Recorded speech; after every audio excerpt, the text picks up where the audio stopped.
Kublai fiboro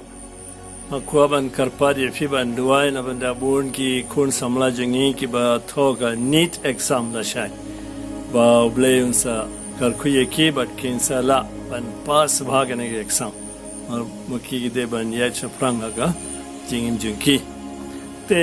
ना कसम शिस्पा साउफन्यो record balai pynkoit ya ki ba pait Dohnud usop ya ki jingmong jungki hagine ki singi nga try bun mangi ni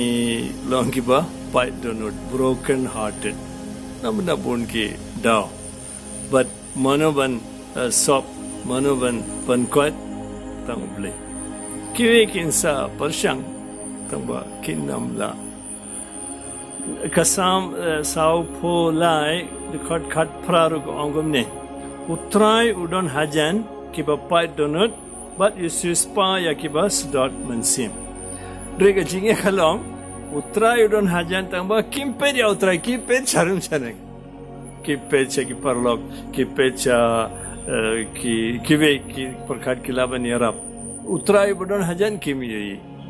very sad Baradangi pai sha ka gospel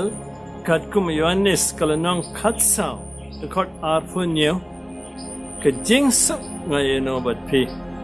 de ka jingsuk janga hi ka ba nga aye pi ngam aye ka kumba le ya ka parthe was ngodiao but what shapting but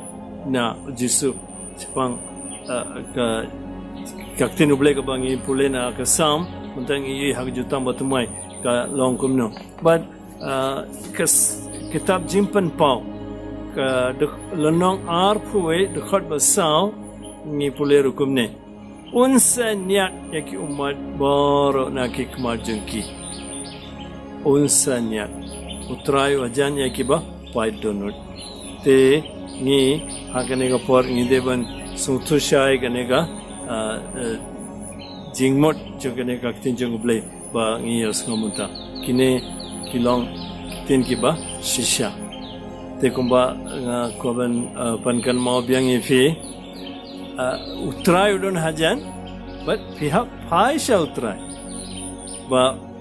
unsa ifi tang ba fi nam yo but unsa kerku kudai fi keteng pa baru kun baru mensimbo